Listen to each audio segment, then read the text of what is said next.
The Kunai is an unlockable weapon in the video game Team Fortress 2. It is used by the spy, and I'm going to be talking about it, specifically its role in the game. So first of all, let's talk about the stat.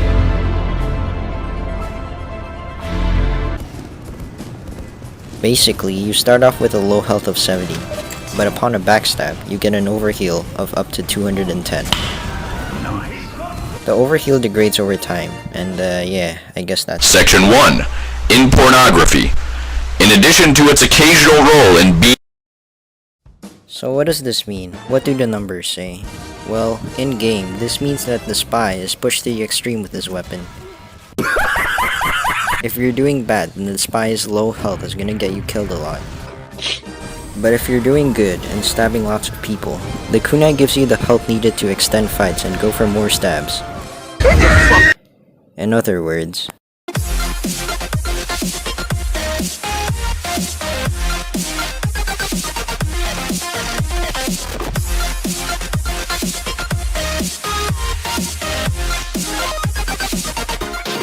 press start. Section 2. Ball stretcher. A ball stretcher is a sex toy that is... Now here's the part where I shit on the kunai. In a vacuum, the kunai is fine, and it kind of is. But the kunai isn't in a vacuum, and it's in Team Fortress 2. In the video game Team Fortress 2, different skill levels exist. And as I've said before, the kunai pushes spy to its extremes. If you're doing good, or at least decent at spy, great. The kunai is a good tool to get insane survivability for the cost of risk. But if you're bad at spy... For less experienced spies, the risk usually far outweighs the reward, and you'll see them dying more often than not. I don't know about you, but in my games, I see quite a lot of inexperienced spies use the kunai, and I was one of those. Now, let's put ourselves in the shoe of a bad spy using the kunai.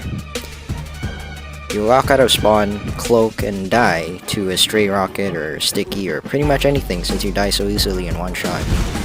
And even if they do make it behind the enemy lines, they'll most likely whiff and die.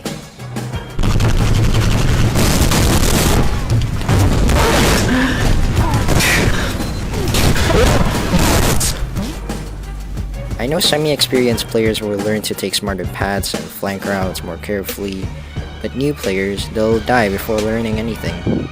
You repeat this until finally you get a stab. Let's say now 4 people notice the stab and are now shooting you. Because of the overheal, instead of dying instantly, you get away with some help. This in turn doesn't teach the inexperienced spy to pick favorable fights because in both outcomes, they walk out alive. Another thing you don't learn from using the kunai is health management. Normally, when you take damage, you need a healing source to get back health. The kunai is a health source and it could make players dependent on it, and even be used as a crutch. For example, once you take damage, instead of looking for a health pack, you just look for a new player instead and get health from that stab. I say the kunai can become a crutch because the kunai overheal can tank a lot of damage and let you escape where you would have died, acting as a sort of cure to the one stab, one death syndrome new spies have. What results from this is that our spy player is conditioned to play like the one stab, one death syndrome spy, while not learning how to kill and get out alive properly since they don't get punished playing like this. If they do switch knives, or even class for that matter, well, it won't work out. Cause now, after a stab or a kill, out in the open, they'll most likely die. And now the spy might think the only way to be effective is to just use the kunai, instead of learning the rest of spy. Section 3. Parachute. A parachute is a small collar, usually made from leather. On the other end of the spectrum, you have the spy gods, a true connoisseur of the class. These are the spies who kill half your team and even you. Now this is how you use and abuse the kunai. When you can land your stabs and in quick succession, you'd be an unkillable stabbing machine. Sometimes it feels unfair to play against the kunai spy doing well, and that's because it kinda is. As long as you keep landing your stabs, the enemy team practically becomes large health packs. This, however, all depends on you landing your stabs properly. So do consider using the kunai if you're doing well, or if the enemy team is significantly worse than you. Section 4. Humbler. A humbler is a BDS. So why do I say that the kunai is overrated? Main point is that I think too many people use the kunai, and new players especially could benefit from using something else.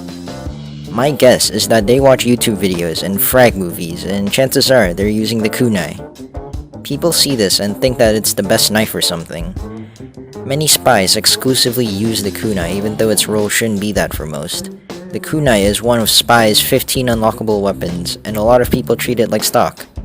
I believe most people would benefit from using stock as their default option, so you don't get games like this. So what does all this rambling mean? What I'm suggesting for new spies, or people who want to learn spy, is to use stock instead of the kunai, so you don't die so often and actually learn the basics of spy. Once you've got the basics down, I'd suggest experimenting with all the knives, including the kunai, and find out their roles and where they're most effective. I'd also suggest to stick to stock as your default knife. And finally, to use spy gods.